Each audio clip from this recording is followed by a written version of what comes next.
Somewhere in the Mediterranean, more than 2,000 years ago, a sailor leans over the side of his ship and sees something in the water, something with a face. And he is so certain of what he saw that he tells the story for the rest of his life. Now travel north, cold grey seas off the coast of Scandinavia. Fishermen describe women rising from the waves before a storm, beautiful and silent, watching the boats. Go west to Ireland, where people speak of the Merrow, who wears a strange red cap and lives in a country beneath the waves. Go further east still, all the way to Japan, where old records describe something pulled from the sea that was neither fish nor human and whose flesh, they said, could make a person live for 800 years. Now stop And ask the question that this entire journey is built around. How did people separated by thousands of miles of ocean, who spoke different languages, worshipped different gods, and in many cases had no idea the others even existed, all end up telling stories about beings that live somewhere between human and fish? At first, the answer seems obvious. They must have all seen the same thing. And if cultures that never met each other describe the same creature, then surely that creature must have been real. But that is where this story gets complicated, because the moment you look closely at the oldest accounts, they stop matching. The being the Greek sailor feared was not a woman with a fishtail at all. The creatures the Japanese described were closer to monsters than maidens. The Irish Merrow, the Slavic Rusalka, the West African Mamiwata, the Brazilian Yara, all of them get called mermaids today, in English, on documentaries, and in picture books. But when you go back to what each culture actually said in its own words at the earliest date we can verify, a strange thing happens. The single familiar mermaid we all picture, the beautiful woman with the comb, the mirror, and the shimmering tail, begins to dissolve into dozens of very different beings that may have nothing to do with one another at all. So, which is it? Did these cultures independently invent the same creature pointing to some shared truth beneath the waves? Or did merchants, sailors, migrations, and empires carry a single idea farther across the world than we ever realized, dropping it into new lands where it took on new names and faces? Are we discovering a real pattern, or are we simply making one up, grouping unrelated spirits together because our modern word mermaid flattens them into a single shape? And underneath all of that sits the most provocative question of all. If we could prove that genuinely isolated cultures, with no possible contact, describe the same being independently, would that finally count as evidence that sailors were seeing something real? To answer that, we have to forget almost everything the modern world has taught us about mermaids and find out what the oldest stories actually said. This is not going to be a simple story. It is going to be a historical investigation, and like all good investigations, it is going to overturn some things you were sure you knew. You will meet a goddess, older than the mermaid, who may not have been a mermaid at all. You will discover that the most famous sea maidens in Western literature originally had feathers instead of fins. You will follow explorers whose ship's logs record mermaid sightings in careful, sober handwriting, and you will learn what modern scientists think those men were actually looking at. And you will arrive at the end at a question that folklorists and historians still cannot fully answer. Because here is the thing about the mermaid. She is one of the most widespread images in human culture. She appears on ancient coins and medieval churches, in Amazonian rivers and Japanese temples, on the logo of the coffee cup that millions of people hold every single morning without ever wondering where she came from. And for something so familiar, her true history is far stranger, far older, and far more tangled than almost anyone realizes. If you enjoy uncovering the real history hidden underneath a familiar legend, then you are in the right place, and you may want to subscribe, because we are about to travel across 4,000 years and half the planet to trace a single creature back to her origins. We begin not with a mermaid, we begin with a goddess, and with a warning about how easily the past can be misread. Here is that warning, and it comes in the form of a single sentence you have probably heard before. Search for the origin of mermaids online, and within seconds someone will tell you, confidently, that the first mermaid in history was a goddess named a goddess. It sounds clean, it sounds settled, it is repeated on countless websites as simple fact. And it is exactly the kind of claim this investigation exists to take apart. because the truth is more interesting than the myth about the myth. So who was she really? To find her, we go to the ancient Near East, to northern Syria, to one of the oldest cradles of civilization on Earth. Here, in the region around a city the Greeks would call Hierapolis, near modern Manbij, people worshipped a great goddess named Atargatis. She was not a minor figure. She was, in the words of one historian, the great mistress of the North Syrian lands, a goddess of fertility, of water, of protection, the guardian of her people. Her sanctuaries held pools of sacred fish that no one was allowed to eat, and flocks of doves that no one was allowed to harm. Fish and doves, water and sky, life rising and life descending.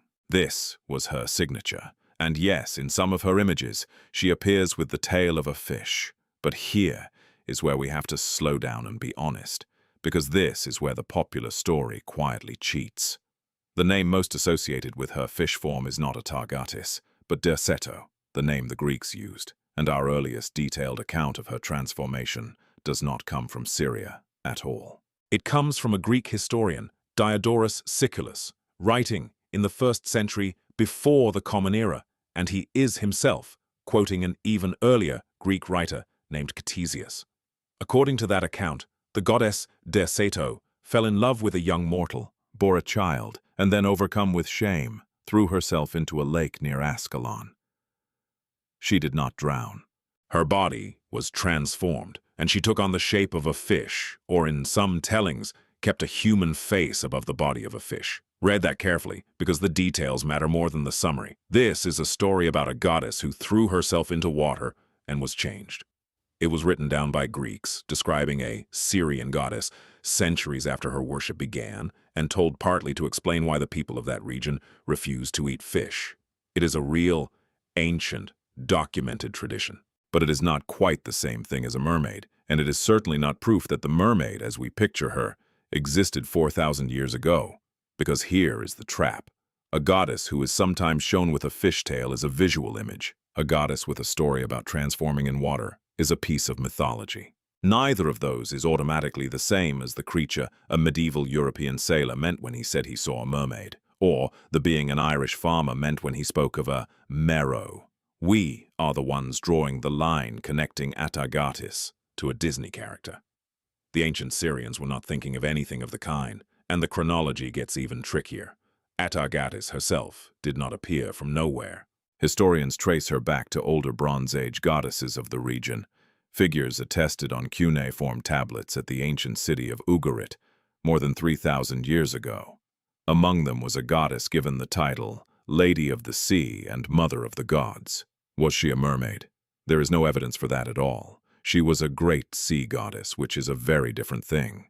The association of a divine woman with the ocean is ancient and nearly universal. The specific image of a woman fused with a fish is a much narrower, much later, and much more traceable idea. So how far back can we actually push the fish-tailed human figure? The honest answer is that fish-bodied and fish-tailed divine beings do appear in ancient Near Eastern art, including male figures associated with water and wisdom. Human-fish hybrid imagery existed. What we cannot responsibly do is collapse all of it into one clean origin story and announce that the mermaid was born in Syria in a particular year. The imagery is old. The specific creature we call a mermaid is assembled, over many centuries, out of pieces. Atargatis, then, is not the first mermaid. She is something more useful to us. She is the first warning sign, the first place where we can watch the modern world reach into the deep past, pull out a goddess, and rename her to fit a story we already wanted to tell. Keep that lesson close, because we are about to walk straight into the biggest misunderstanding in the entire history of the mermaid. It involves the most famous sea creatures in all of Western literature. And almost everything you think you know about them is wrong. Picture the scene that has echoed through 3,000 years of storytelling. A ship moves across a windless sea. On board, a clever captain has ordered his men to fill their ears with wax, and has commanded them to bind him to the mast and, no matter how he begs, to refuse to release him. Ahead lies an island, and on that island wait singers whose voices no man can resist. As the ship draws near, the song begins. It promises knowledge, all the secrets of the world, everything that has happened and everything to come. The captain strains against the ropes, he shouts, he pleads, he threatens his crew with death if they do not free him. They cannot hear him. They row on, and the ship survives. The captain is Odysseus. The singers are the sirens. And the story comes from Homer's Odyssey, composed roughly 28 centuries ago. It is one of the foundational scenes of Western literature, and it has given us a word that survives in dozens of languages. A siren, a dangerous, seductive voice from the sea. There is just one problem with the picture in your head. If you are imagining those singers as beautiful women with fishtails lounging on the rocks, you are imagining something that would have baffled Homer completely. Because in the original Greek tradition, the sirens were not fish. They were birds. Specifically, they were bird women. Creatures with the heads and often the upper bodies of women, joined to the wings, feathers, and clawed legs of large birds. This is not a fringe theory or a modern reinterpretation. It is the consistent, dominant image of the sirens in Greek art from at least the 7th century, before the Common Era.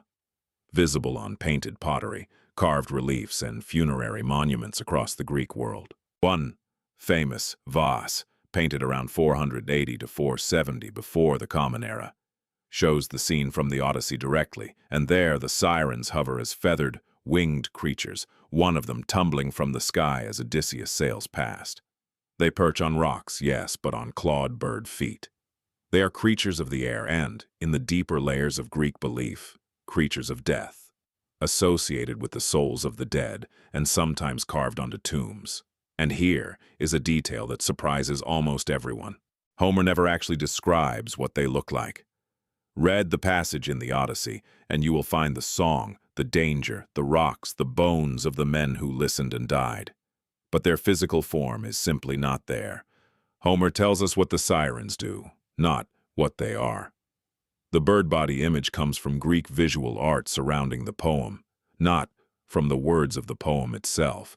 This is important because it means that from the very beginning, the sirens were a creature whose appearance was open to interpretation, waiting to be reshaped by whoever told the story next. So where did the fish tale come from? Not from Greece. It came later, and we can watch it happen. The turning point lies in the early Christian period, and the strange, enormously influential book known as the Physiologus, compiled in the Eastern Mediterranean around the 2nd or 3rd century of the Common Era. The Physiologus was a kind of moralized nature guide describing real and imaginary animals and attaching a spiritual lesson to each one. And in some versions, and the traditions that flowed from it, the siren began to slip. Descriptions and images started to show her not as half bird, but as half fish. The bird woman of death was quietly turning into the fish woman of the sea. From there, the change accelerated through the medieval bestiaries, the illustrated animal encyclopedias that descended from the Physiologus and were copied and recopied across Europe for 1,000 years.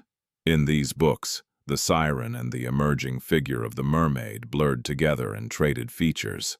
By around the 8th century, a Latin catalogue of monsters called the Liber Monstrorum could describe sirens as sea girls with the bodies of maidens above and scaly fishtails below. The transformation was well underway. For centuries, the two versions actually coexisted. Art historians note that bird sirens and fish sirens appear side by side in European manuscripts from roughly the 12th through the 14th centuries, sometimes even in the same book. But slowly, steadily, the fish won. The wings fell away, the feathers became scales, and the creature that had once been a bird of the Death Islands settled permanently into the sea. Why did it happen? The most likely answer is beautifully simple. The sirens had always been associated with the danger that faced sailors. In the literary tradition, their threat was maritime, aimed at men on ships. And when medieval Europeans pictured a deadly, seductive creature that menaced sailors, a fish body simply felt more natural than a bird body. A creature of the sea should live in the sea. The logic was so intuitive that it overwrote 800 years of feathers. There is another thread woven into this, and it points ahead to where our journey is going. Some historians of medieval culture argue that the transformation of the siren was not driven by Greek and Roman ideas alone, but was shaped by the folklore of the peoples the Church was encountering at the edges of Europe, including Celtic traditions of supernatural women in the water. In a 14th century tradition about the Irish Saint Brendan the Navigator, whose legendary sea voyage echoes the wanderings of Odysseus, the holy traveler encounters a sea creature that a modern reader would recognize instantly as a mermaid. The old classical siren and the northern water woman were beginning to merge into a single image. Hold on to that, because when we reach Ireland in a few chapters, we are going to meet those water women face to face. For now, sit with the lesson of the sirens, because it is the key that unlocks this entire investigation. Two creatures that a modern audience assumes are identical, the siren and the mermaid, turn out to have completely separate origins. One began as a bird of death in the Greek imagination. The other assembled itself slowly from bestiaries and sailors' fears. They were fused together by centuries of retelling until the join became invisible, and today the words are used interchangeably, and the coffee cup on your desk carries a creature whose name means one thing and whose body means another. If two creatures this famous could be merged this thoroughly, what else have we quietly stitched together without noticing? Which brings us to the woman with the comb and the mirror, and the question of when, exactly, the mermaid we would actually recognize was born. By the height of the Middle Ages, Europe had settled on an image, and it is essentially the one we still carry today. A woman from the waist up, a fish from the waist down, and in her hands, more often than not, two specific objects, a comb and a mirror. If you have ever seen a medieval mermaid carved into the stonework of an old church, and there are a surprising number of them, you have almost certainly seen those two objects. They are so common that they function as her identifying symbols, the way a trident identifies a sea god. But why a comb and a mirror? The answer opens a window onto the medieval mind. To the people who carved and painted these images, the mermaid was not primarily a fairy tale character. She was a warning. The comb and the mirror were emblems of vanity and self-absorption, of a woman gazing at her own reflection and tending her own beauty. And that beauty, in the moral logic of the medieval church, was a snare. The mermaid became a symbol of temptation, of the pleasures of the flesh that lured men away from their proper path, of the sin that hides its danger behind a lovely surface. She was carved into churches precisely so that worshippers would see her and be reminded to resist. Half beautiful woman, half cold-blooded fish, the perfect image of desire that leads to destruction, promising warmth and delivering the depths. You can find her in these roles across medieval Europe, on carved wooden bench ends, in the margins of illuminated manuscripts, on baptismal fonts, tucked into the stone foliage of cathedrals.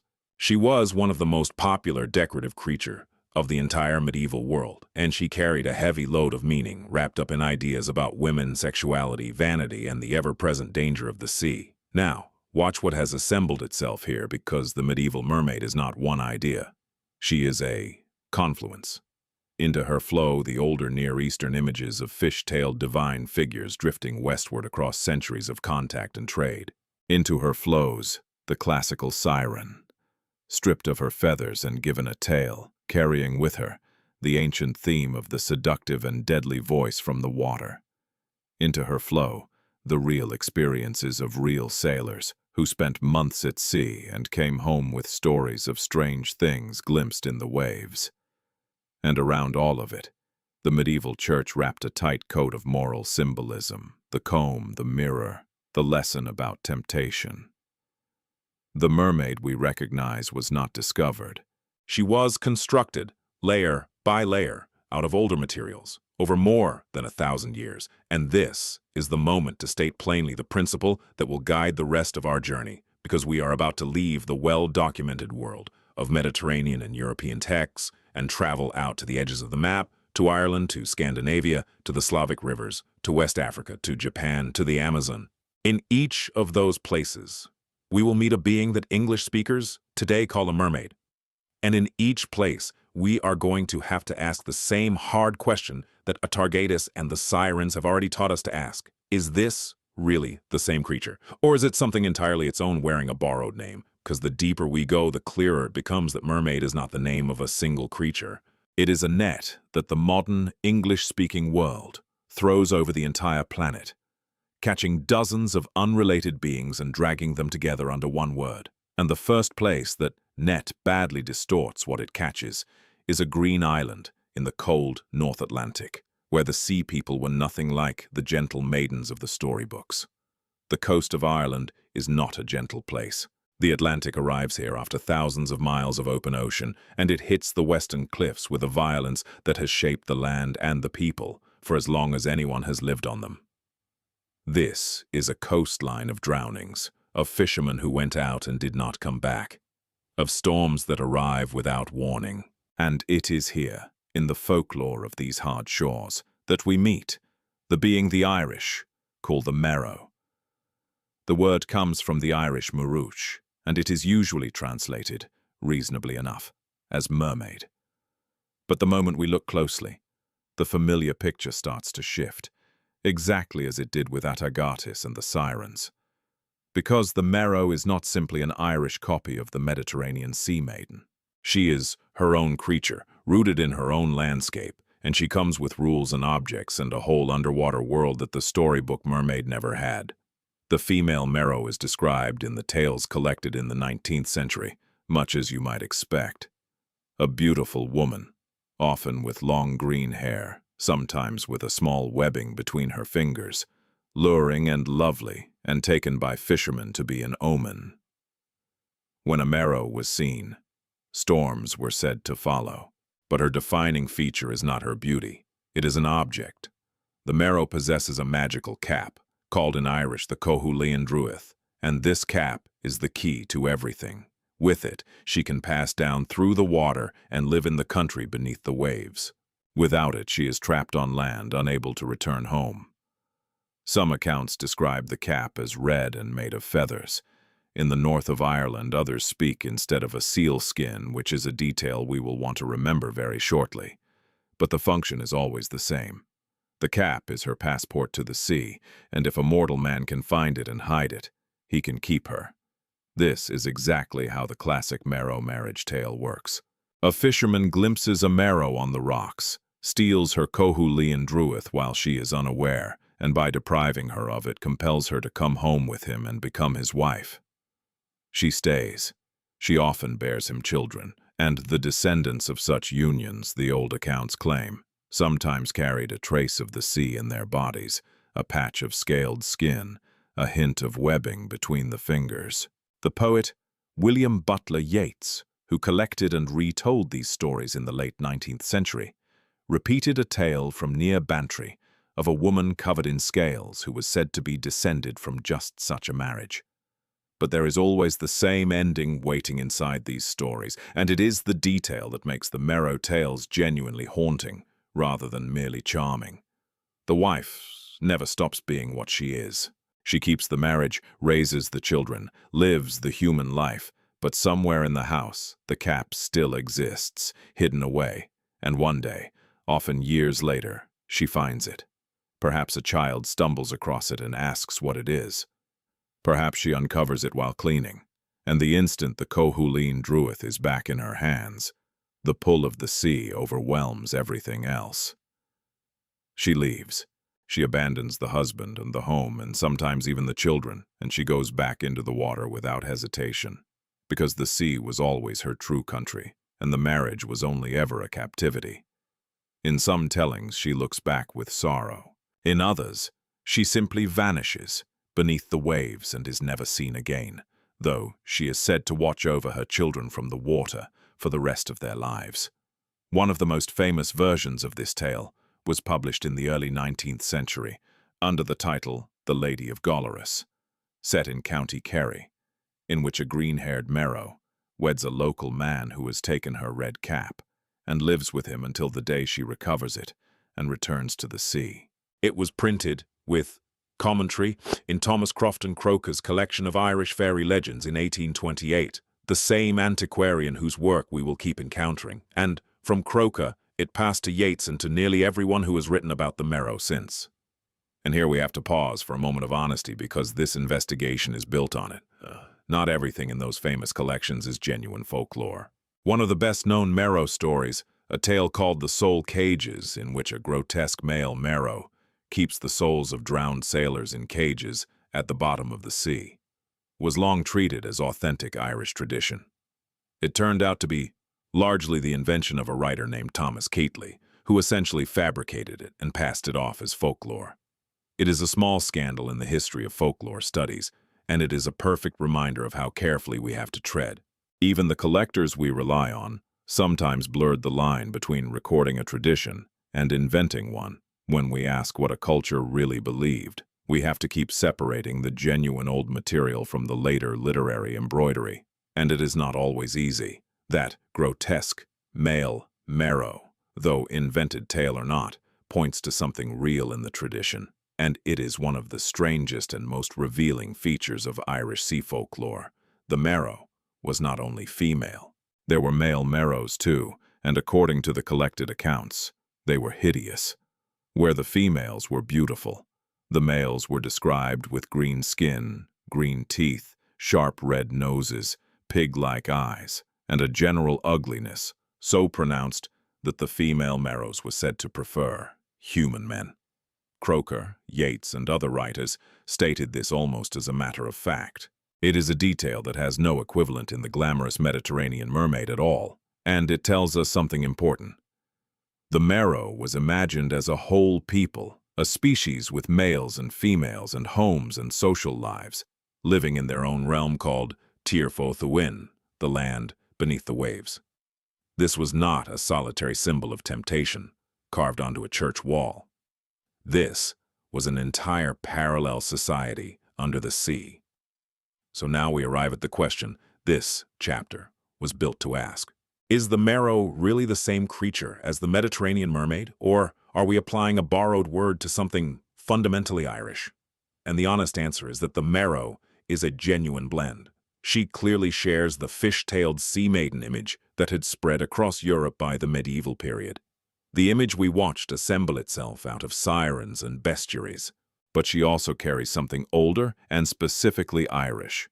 Her membership in the fairy race, the Sida, her magical cap, her land beneath the waves, her grotesque male counterparts, her role as a storm omen on a specific and deadly coast. The word mermaid captures the tale and the beauty.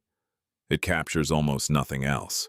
And once again we find that the net of a single English word has caught something far more particular than the word admits, which brings us to a related creature just across the water, to the north and east, in Scotland and the islands of the far North Atlantic, where the sea people were not mermaids at all. They were seals. And their story contains one of the most emotionally devastating motifs in all of world folklore, a motif we have in fact already seen once tonight without naming it.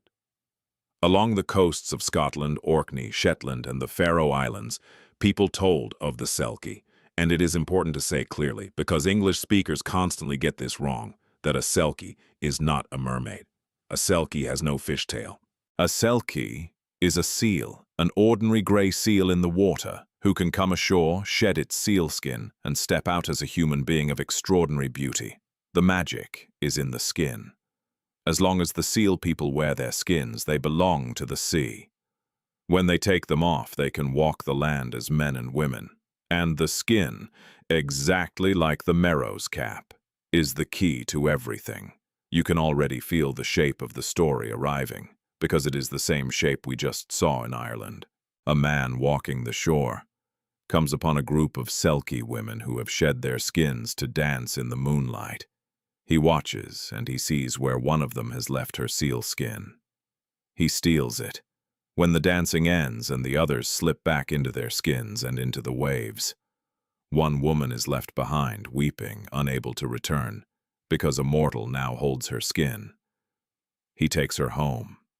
He marries her, She bears him children. And to all appearances, she is a good and loving wife. But she is never fully present. She is often found gazing out at the sea with a longing she cannot explain to anyone who has not lived under it. And the sealskin sits hidden somewhere in the house, in the thatch of the roof, locked in a chest, buried under the floor. For years, sometimes the secret holds. And then, as in Ireland, a child finds it.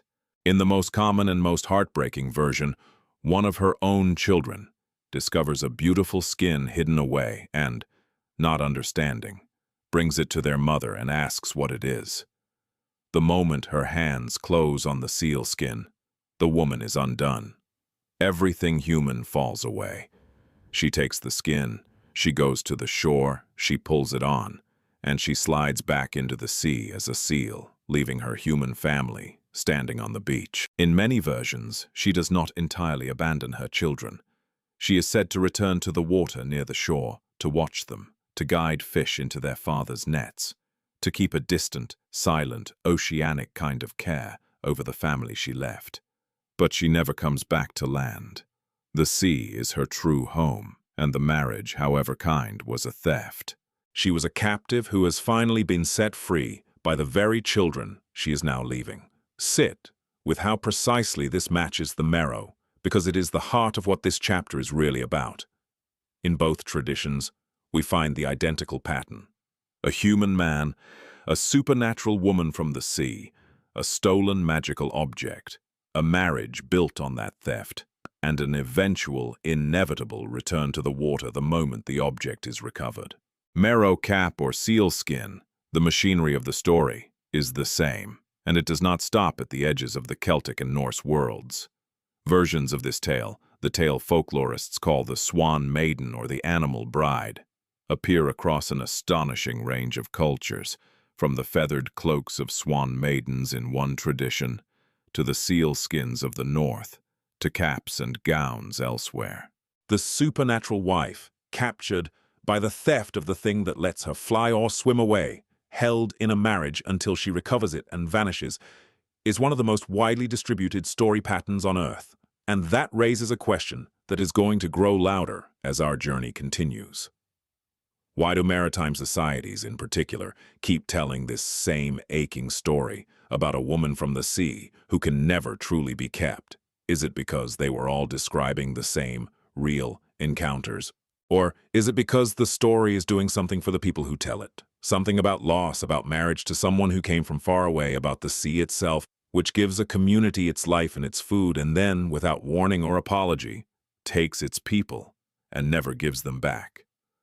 We will come back to that question, because it may hold one of the deepest answers in this entire investigation.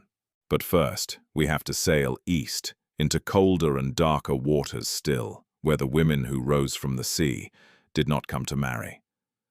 They came to warn and sometimes to drown. Sail east from Scotland into the North Sea, and the water grows colder, darker, and far less romantic. In Scandinavia, the sea woman is not a lovelorn bride waiting to be captured. She is something closer to the weather itself. The Danes and Norwegians called her the havfru, the sea lady, and if you were a fisherman and you saw her, your first thought was not desire. It was fear, because she almost always meant that something was coming. The havfru was above all an omen, and the folklore around her is startlingly specific about how to read her. There is a widely recorded belief that where she sat and which way she faced told you what kind of storm was on its way. A havfru, perched high on a rock, meant rough weather was coming. If she faced toward the land, the storm would be survivable.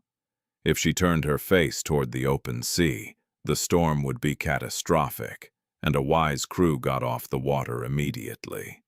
The direction she combed her hair was read the same way. She was, in effect, a living barometer, and generations of fishermen watched her the way a modern sailor watches the sky. In Norway especially, the sight of her was almost purely bad news. Her appearance was tangled up with drownings and wrecks, and there are old accounts of her rising alongside a vessel just before disaster struck. But the havfru was not simply a harbinger of doom. And this is where the Scandinavian tradition becomes genuinely fascinating, because she carried two faces. She was also a prophetess. In a whole family of tales, a fisherman who treats her with respect or who catches her and then chooses to release her is rewarded with a glimpse of the future or with luck in his nets. She knows things. She can see what is coming, not only in the weather but in the lives of men, and her knowledge is worth having if you are brave enough and courteous enough to earn it.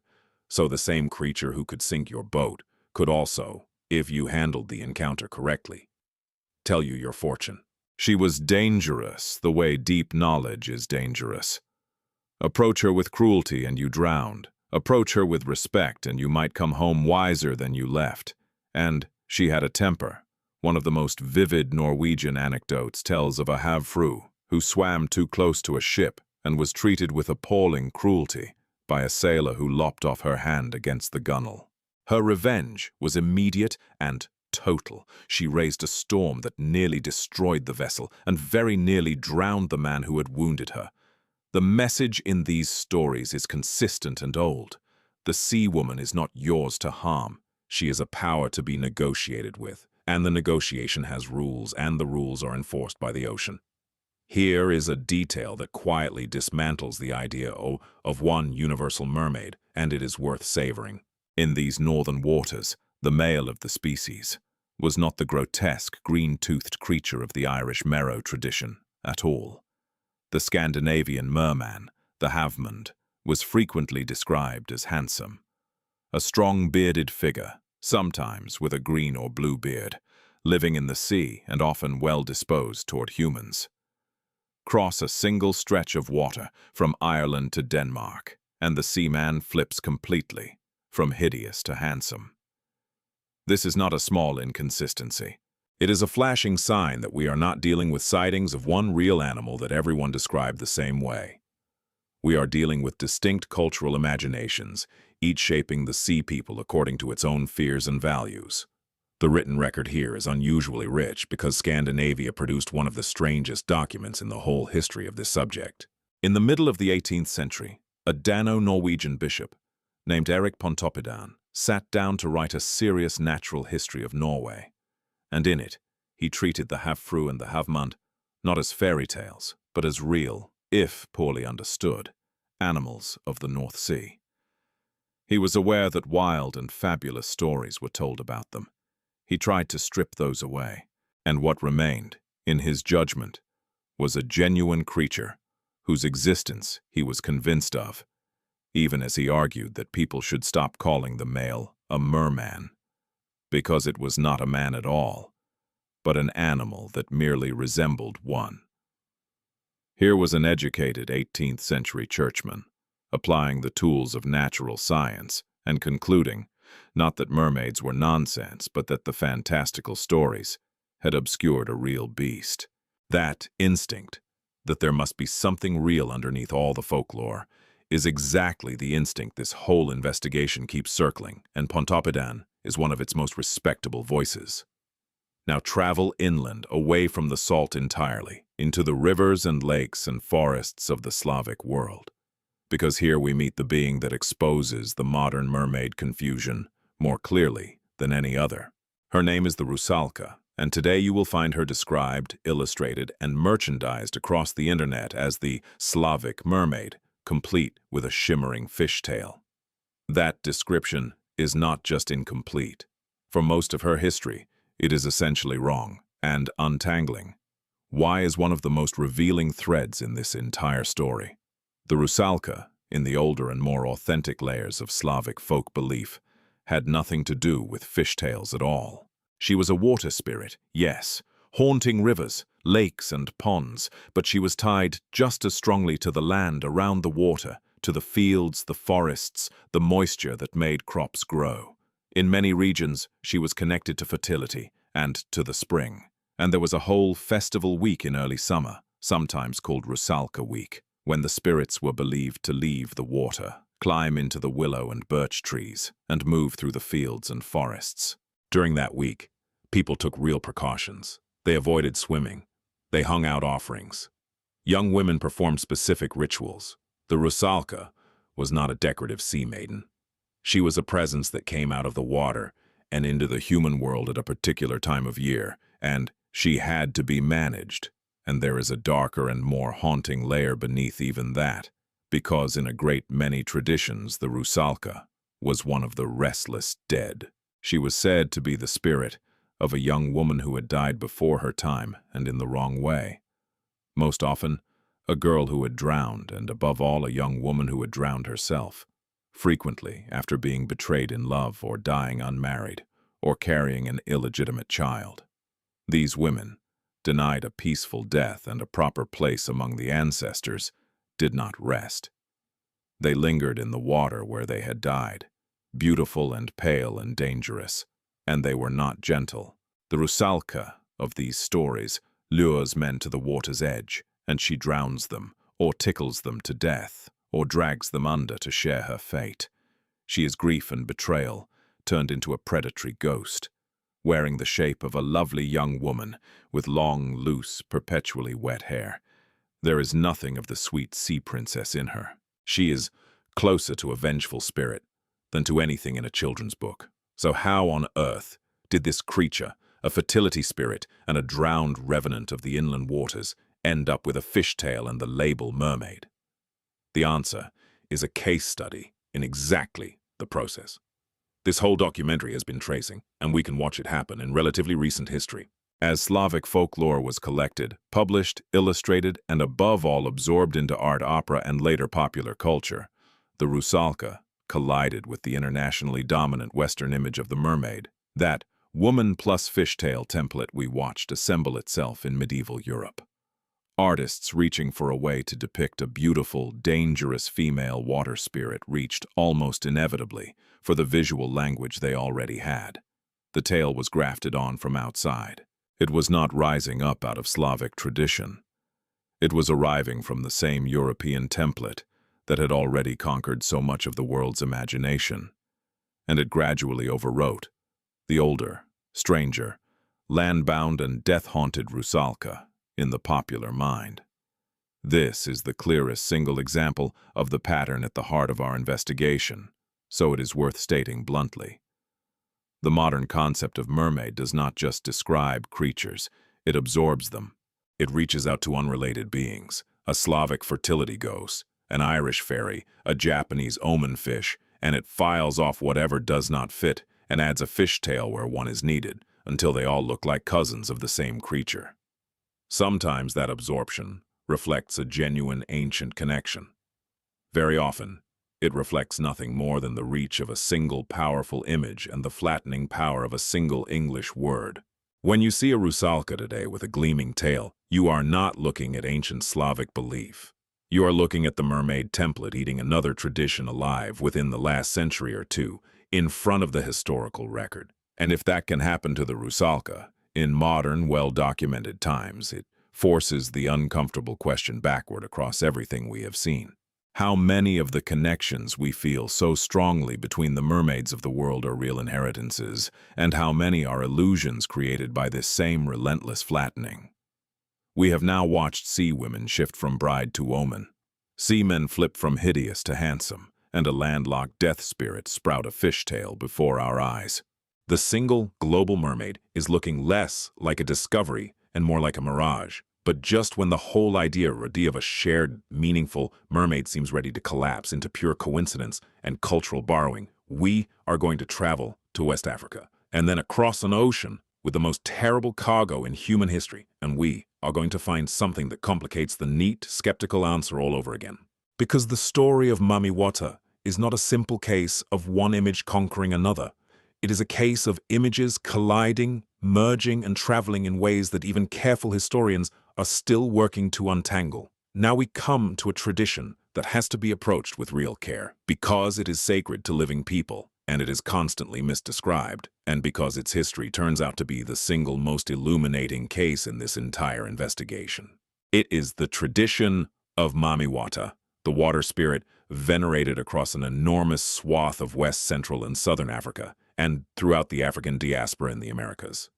The first thing to say is what she is not. Mami Wata is not simply the African mermaid, and calling her that erases almost everything that matters about her.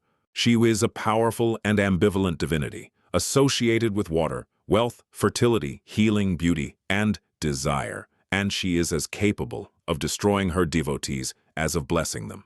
She can make a person rich beyond imagining or drown them for insolence. She is worshipped in elaborate traditions, with priests, shrines, offerings, sacred colors of red and white, music, and states of spiritual possession. Her name comes from the Pidgin from Mother Water, but the singular name is misleading because it covers a whole multitude of water divinities across many peoples and languages. The leading scholarly work on her is titled, deliberately, Arts for Water Spirits, in the plural, because behind the one famous name stands a crowd. Water spirits, in African belief, are genuinely ancient, long predating any European contact. But the specific, iconic image of Mami Wata that you would recognize today, the long-haired woman gazing into a mirror, and above all the woman entwined with a great serpent, has a documented history so strange and so recent that it reads almost like fiction. And it is a history that turns this whole documentary's central question inside out. Here is what historians have reconstructed. In the late 19th century, around the 1880s, a chromolithograph, a mass-produced color print, was made in Hamburg, Germany. It depicted a snake charmer, a dark-haired, light brown-skinned woman draped with serpents, a performer who worked the European stage under an exotic name. That print, made in Germany of a performer marketed as Samoan, traveled by sea to West Africa, most likely carried by African sailors of the crew people who worked the European shipping routes, or by European and later Indian merchants, and when it arrived, it did not stay a poster. African viewers looked at this image of a beautiful, powerful foreign woman commanding snakes, and they recognized in her something they already knew, a water spirit. They invested the image with meaning, gave it identity, and absorbed it into living religious practice. By 1901, barely a generation or after the print was made in Germany, that snake charmer had already been carved into a three-dimensional headdress and incorporated into a water spirit ceremony in the Niger Delta, where a British agent photographed it. Stop and consider what that means, because it is astonishing.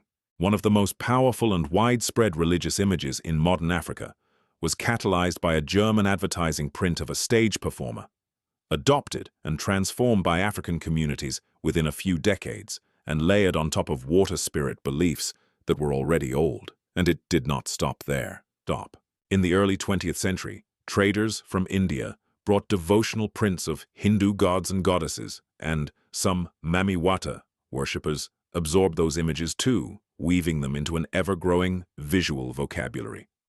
Go back further still, and you find that even before the snake charmer, European ships had been arriving on African coasts for centuries, carrying carved mermaid figureheads on their prows, and that as early as the 15th century, an African carver could produce a double-tailed mermaid on a bronze medallion for a Portuguese client.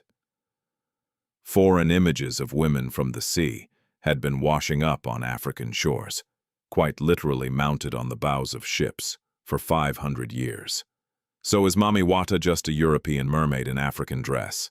Absolutely not, and this is the crucial point, the point that rescues this chapter from a lazy conclusion. The underlying water divinities were African and ancient. What the foreign images provided was new clothing for an existing spirit, a fresh and compelling face for a power that was already there. The community did not import a belief. It imported a picture and used it to express something of its own. This is not a story of one culture's mermaid conquering another's imagination.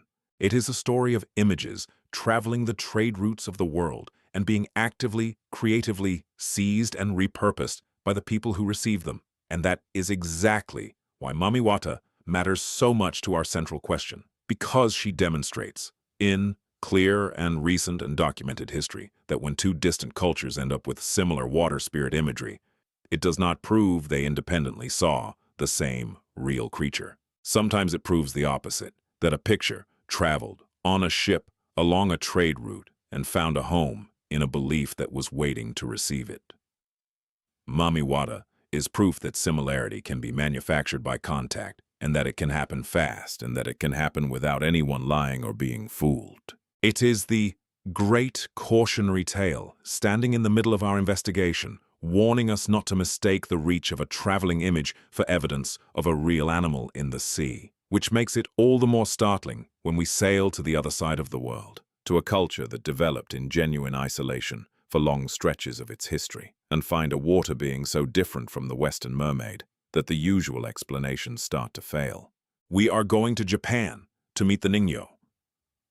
The word Ningyo is written with characters that mean, quite literally, human fish, and it is routinely translated into English as mermaid. That translation is one of the most misleading in this entire subject, because the traditional Ningyo is not a beautiful woman with a graceful tail. In its older descriptions, it is closer to a monster. Historical accounts describe a creature with a fish's body and a human-like face, sometimes with a mouth like a monkey's, small gleaming teeth, and a voice like a skylark or a flute. Some accounts give it horns or claws or golden scales. It could be small, the size of a child, or large. It was not seductive. It was strange and often unsettling, and above all it was significant, because the Ningyo was an omen. To catch a Ningyo was dangerous, across many Japanese coastal traditions. Hauling one up in your nets was a warning of coming storms and misfortune, and the wise response was to throw it back at once. A Ningyo washed up dead on the shore could be an omen of war or of some great calamity to come. This is a creature, read as a sign, a disturbance in the natural order that meant the world was about to shift, and it slots neatly alongside the storm omen Havfru of Scandinavia, rather than alongside the romantic mermaid of the storybooks. Here are two cultures at opposite ends of the earth, Norway and Japan, both of whom looked at a human-faced creature in the water and saw, first and foremost, bad weather and worse news. That is a genuinely interesting convergence, and we will come back to what it might mean. But the Ningyo's deepest strangeness lies in what its body could do to a human being, and it produced one of the most haunting folktales in all of Japan, because the flesh of the Ningyo, according to tradition, granted immortality. Eat it, and you would not die. And that promise sits at the heart of the legend of Yaobikuni, the 800-year nun. The story, told with regional variations across Japan and centered on the old province of Wakasa, in what is now Fukui Prefecture, runs like this. A fisherman catches an unusual fish and brings it home. Or a man is invited to a mysterious banquet where an odd meat is served. Someone realizes what it truly is, a Ningyo, and the guests warned, quietly refuse to eat it, hiding the flesh to discard later. But one man carelessly brings a piece home, and his young daughter, not knowing what it is, eats it. Nothing seems to happen. She grows up, she marries. And then the years begin to pass strangely, because she does not age. Her husband grows old and dies. She marries again, and that husband, too, grows old and dies while she remains young and beautiful and untouched by time. Her children age and die. Her grandchildren age and die. Everyone she has ever loved withers and passes, while she stays exactly as she was, trapped in an unending youth that has become a curse. At last, weary beyond measure of a life that will not end, she becomes a Buddhist nun and wanders Japan for centuries, planting trees, helping strangers, carrying a sorrow that no one around her can possibly share. In the traditions of Wakasa, she finally returns to her home province and ends her impossibly long life at the age of 800, in some tellings sealing herself in a cave to pray until the end. It is one of the most quietly devastating stories in world folklore, and notice how far it stands from the Western mermaid tradition. There is no seduction, no drowning sailor, no stolen skin, no marriage between species. The Ningyo barely appears as a character at all. What matters is its flesh, and what that flesh does. It grants the one thing humans have always craved and reveals it to be a horror. The Japanese human fish is not a creature you fall in love with. It is a creature whose body forces you to confront the true weight of immortality. So we are left with the question this chapter was built to ask. If the Ningyo looks so different, behaves so differently, and carries such a completely different meaning, why do English language sources insist on calling it a mermaid at all? And the answer returns us uncomfortably to the pattern we have watched all night. We call it a mermaid because it lives in the water and has something of the human and something of the fish, and because our single flattening word reaches out and claims it, filing away the horns and the omens and the 800-year grief until it fits on the same shelf as a Disney princess. The Ningyo did not come from the same source as the Mediterranean mermaid. Japan was not trading water-maiden imagery with medieval Europe, and yet here again is a human-faced fish in the sea, feared, recorded, and woven into belief. The mermaid net has caught something that grew entirely on its own, and the fact that it fits the net at all is either a coincidence or a clue. And that tension between the traveling images that explain so much and the genuinely independent traditions that refuse to be explained away is exactly the puzzle we now have to confront directly. Because there is one more transformation to witness first in the rivers of the Amazon, where we can watch a monster become a maiden in the full light of the historical record. The rivers of the Amazon are not like European streams. They are inland seas, brown and vast and slow, wide enough that you cannot always see the far bank with currents that can pull a canoe under in seconds. And out of these waters comes a being that is today one of the most beloved figures in Brazilian folklore, the Yara, the beautiful woman of the river, with long dark hair and a fish's tail, who sits on a rock in the sun, combing her hair and singing, and whose song draws men down into the water, to live with her forever, or to drown. She is Brazil's mermaid, and her image is everywhere, except that she did not start out as a beautiful woman at all. And, unlike so many of the origins we have chased tonight, this transformation did not happen in the deep and shadowy past. It happened during the colonial centuries, in the light of the written record, and we can watch it occur. The being that stands behind the Iara is far older and far more terrible. In the traditions of the Tupi peoples of the Brazilian coast, there was a water monster called the Ipupiara. It was not a lovely maiden. It was a brutal, aquatic creature, and in the earliest accounts it was male, a thing that came out of the water and killed. The Portuguese chronicler Pero de Magalhães Gandavo, writing in the 16th century, recorded a description of such a creature and an account of a deadly encounter with one on the coast, describing a being of monstrous size covered in hair, with bristles like a mustache on its face. This was no seductress. It was a predator, and the people who told of it were describing a danger, not a romance. The greatest folklorist Brazil has ever produced, Luis da Câmara Cascudo, was absolutely categorical on this point, and his verdict cut straight to the heart of our entire investigation.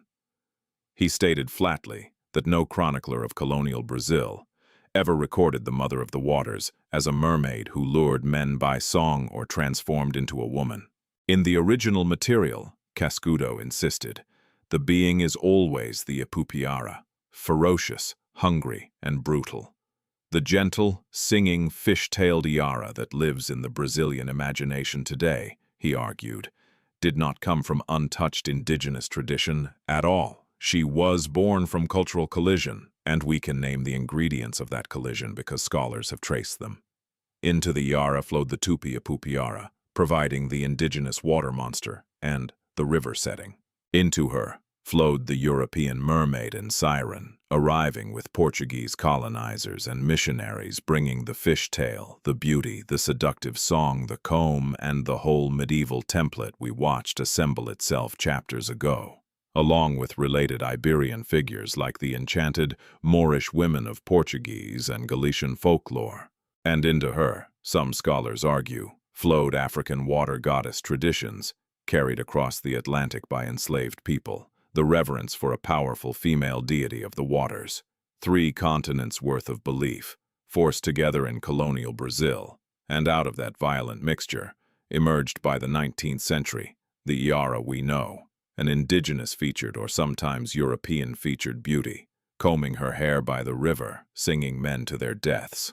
Even the color of her hair and eyes shifts by region and by which influence dominated, dark and indigenous in some tellings, fair and European in others. The Iara, in other words, is not an ancient Amazonian mermaid. She is a colonial creation, a being assembled in the last few centuries out of a murdered indigenous monster, an imported European maiden, and an African goddess, welded together by the collision of cultures that the conquest of Brazil set in motion. She's one of the clearest, best documented examples in the entire world of how a mermaid gets made when cultures meet. And she sits as a mirror image to Mami Wata, two beings on opposite shores of the same Atlantic, both forged in the same brutal centuries of trade and conquest and forced migration, both showing us that when a water woman appears in two places at once, the explanation is very often history, not biology. Which finally brings us out of mythology altogether and into the ship's logs. Because for all the folklore, there are also documented, dated accounts of real men, sober and often skeptical, who wrote down that they had seen something in the water. And the most famous of them all sailed under the flag of Spain in the first days of the modern age, on the 9th of January, 1493, off the coast of what is now the Dominican Republic. Christopher Columbus recorded in his journal that he had seen 3 mermaids rise from the sea. He was not romantic about it. He wrote that they were not half as beautiful as they are painted, and he added tellingly that he had seen creatures like them before, off the coast of West Africa. That single, unimpressed sentence is one of the most important pieces of evidence in this whole subject, because it tells us almost certainly what he was looking at. Columbus's ugly mermaids were manatees, the large, slow, gentle, aquatic mammals that surface to breathe, cradle their young against their bodies, and have broad, rounded, oddly expressive faces. He saw them in the Caribbean, and he had seen their relatives off Africa, and to a tired man on a long voyage steeped in centuries of mermaid tradition, 3 manatees lifting their heads from the sea became 3 sea women. He was not alone. More than a century later, in 1608, the English explorer Henry Hudson recorded in his logbook that members of his crew, sailing in the far northern seas, had seen a mermaid close to the ship. According to the account, she looked at the men from the water, and when she dove, they saw a tail like that of a fish. Hudson wrote it down plainly, as a report from his men, in the same sober hand he used for everything else. Whatever they saw, they believed it, and they were experienced sailors in cold northern waters, which points modern researchers toward a seal, or possibly a walrus, surfacing and diving beside the ship. This is the great deflating explanation, the one you have probably heard, that mermaid sightings were simply misidentified marine mammals. Manatees and their cousins, the dugongs, belong, appropriately enough, to a scientific order called Sirenia, named for the sirens. They have paddle-like tails. They nurse their young at the surface in a way that can look eerily like a mother holding a child.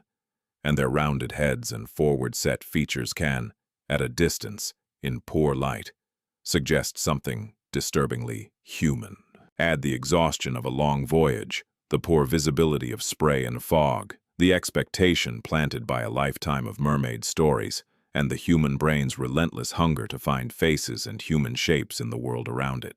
And the mistake becomes not just possible, but almost predictable. But we should be honest about the limits of this explanation too, because it is often stated with far more confidence than it deserves. The manatee theory works beautifully for Columbus in the warm Caribbean. It works far less well elsewhere. There are no manatees in the cold seas where Scandinavian fishermen watched the Havfru turn her face toward the storm. Dugongs and manatees do not account for the Japanese ningyo, with its bird-like cry, or the 800-year curse in its flesh, or the rusalka, rising from a Russian river, or the selkie, shedding her skin on a Scottish beach. The truth is that misidentified sea mammals can explain a specific kind of account, the sailor's fleeting glimpse of a real animal at a distance, and that is genuinely valuable. But it cannot explain the vast, structured, meaning-rich traditions that different cultures built up over centuries. A manatee explains what Columbus saw. It does not explain why he already had the word mermaid ready in his mind, waiting before he ever left Spain. Which returns us at the very end to the question we started with. Did cultures Separated by oceans, we really invent the mermaid independently. And now, having made the journey, we can finally give an honest, layered answer, one that refuses to be as simple as either the believers or the skeptics would like. Some of the similarities are absolutely the result of contact. We have watched it happen with our own eyes. The medieval European mermaid spread outward and reshaped traditions across the world. Mami Wata's iconic image can be traced to a German print that sailed to Africa in the 19th century. The Brazilian Yara was assembled from European, African, and indigenous pieces in the colonial era. The Rusalka grew a fishtail only when Western imagery reached her. Trade routes, sailing ships, missionaries, colonizers, printed pictures, and the sheer, flattening power of the English word mermaid have manufactured far more of the global mermaid's apparent unity than most people ever suspect. When you feel that shiver of impossible connection between the mermaids of the world, a great deal of it is the fingerprint of history, of humans carrying images to each other across the water. And yet, when all of that borrowing is stripped away, something genuinely strange still remains. Because there are traditions that grew in real isolation and still arrived at a human-faced being in the water. Japan, developing its Ningyo, largely apart from the Mediterranean world, still produced a human fish red as an omen, just as distant Scandinavia did. Across wildly separated cultures, the same deep themes recur without any need for a traveling picture. The water as a place of seductive danger, the beautiful being who lures you to your death, the supernatural spouse from the sea who can never truly be kept, the human fish that signals catastrophe. These are not costume details that a print could carry from one shore to another. They are shapes that the human mind seems to produce again and again when it stands at the edge of deep water. And perhaps that is the real answer, the one folklorists call convergence. Perhaps different cultures independently placed a half-human being beneath the surface, not because they saw the same creature, but because they lived the same relationship with water. Everywhere on Earth, water is the same paradox. It is life and it is death. It is food and it is drowning.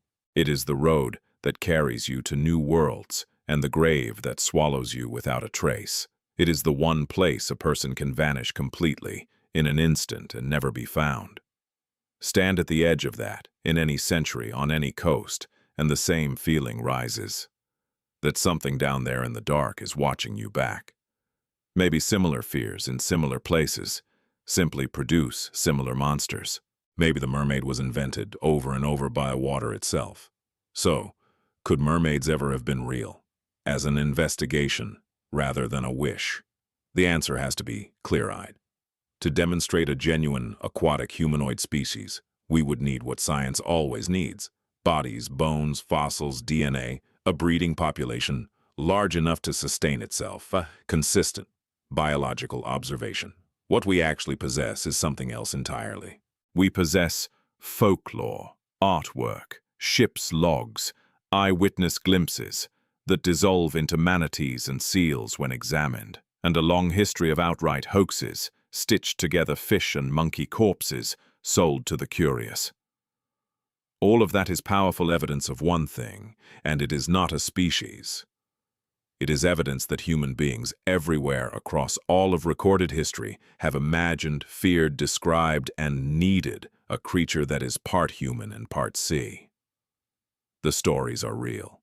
They are simply not proof of a body in the water, and that, in the end, is the mystery worth keeping, the one that survives even the most careful skepticism. Return one last time to that ancient sailor at the rail, staring down into dark water 2,000 years ago. Perhaps he saw a seal, perhaps a manatee, perhaps a story that had drifted to him aboard a trading ship from a coast he would never see. Or perhaps he simply felt the same thing every human feels leaning over deep water, the certainty that we are not the only ones here. For thousands of years, across every ocean and river on Earth, in cultures that never met, humanity kept placing something almost human beneath the surface, and kept looking for it, and kept swearing it was there. Maybe the greatest mystery isn't whether mermaids were real. Maybe it's why so many different people, in so many different places, needed them to be. We have crossed 4,000 years and half the planet tonight, from a Syrian goddess to a German print, from an Irish sea cap to an 800-year-old nun, from Columbus's disappointing manatees to the monster that became the Iara. So now we want to hear from you. Of all these traditions, which one felt the most convincing to you, and which one felt the most impossible to explain away? Tell us in the comments, because the answers are never what we expect, and somewhere in this audience is a piece of water lore from your own corner of the world that the rest of us have never heard. If this journey was worth taking, subscribe and travel further with us, because the world is deep and old and far stranger than the maps admit, and there is always another story waiting just beneath the surface.